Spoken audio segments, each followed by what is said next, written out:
Hi friends, இன்றைக்கி என்ன பார்க்க போகிறோன்னா நீதிமொழிகள் 10:24 இசப்ப சொல்கிறாரு, நீதிமான் விரும்புகிற காரியம் அவனுக்கு கொடுக்கப்படும் சொல்கிறாரு. ஸோ யாரை நீதிமான்னு சொல்கிறாரு? ஏசப்பாக்கு பயந்து அவருக்கு உண்மையாக இருந்து அவருடைய வழியில் நடக்கிறவங்கள தான் நீதிமான்னு சொல்லுவாங்க. யாருக்கும் தீங்கு நினைக்காம அவரை மட்டுமே பின்பற்றவங்கள தான் நீதிமான்னு சொல்கிறாங்க. ஸோ இன்றைக்கி நீங்கள் நீதிமானாக இருக்கிறீங்களா? நீதிமானாக இல்லைன்னா கூட பரவாயில்ல, ஆனால் யாருக்குமே தீங்கு நினைக்காம யாருக்குமே கெட்டது நினைக்காம நீங்கள் நல்லதே பண்ணுங்கள். உங்களுக்கு பலன் அது திருப்பி வரலனாலும் பரவாயில்ல, நீங்கள் செய்ய வேண்டிய நல்லதை செஞ்சுட்டே இருங்க. உங்களை தான் பார்த்து ஏசப்பா சொல்கிறார், நீதிமான் விரும்புகிற காரியம் அவனுக்கு கொடுக்கப்படும். ஸோ இன்றைக்கி உங்களை பார்த்து நீங்கள் கேளுங்க, நான் நீதிமானாக இருக்கிறேனா, நான் உத்தமனாக இருக்கிறேனா, என்னை எல்லாருமே எப்படி ஜட்ஜ் பண்ணுறாங்க அப்படின்னு சொல்லி நீங்கள் யோசிங்க.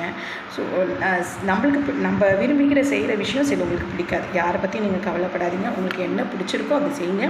ஆனால் யார் மனசையும் காயப்படுத்தாதீங்க, யாரையும் பழி வாங்கணும்னு நினைக்காதீங்க. ஏசப்பாவை மட்டும் நினைங்க.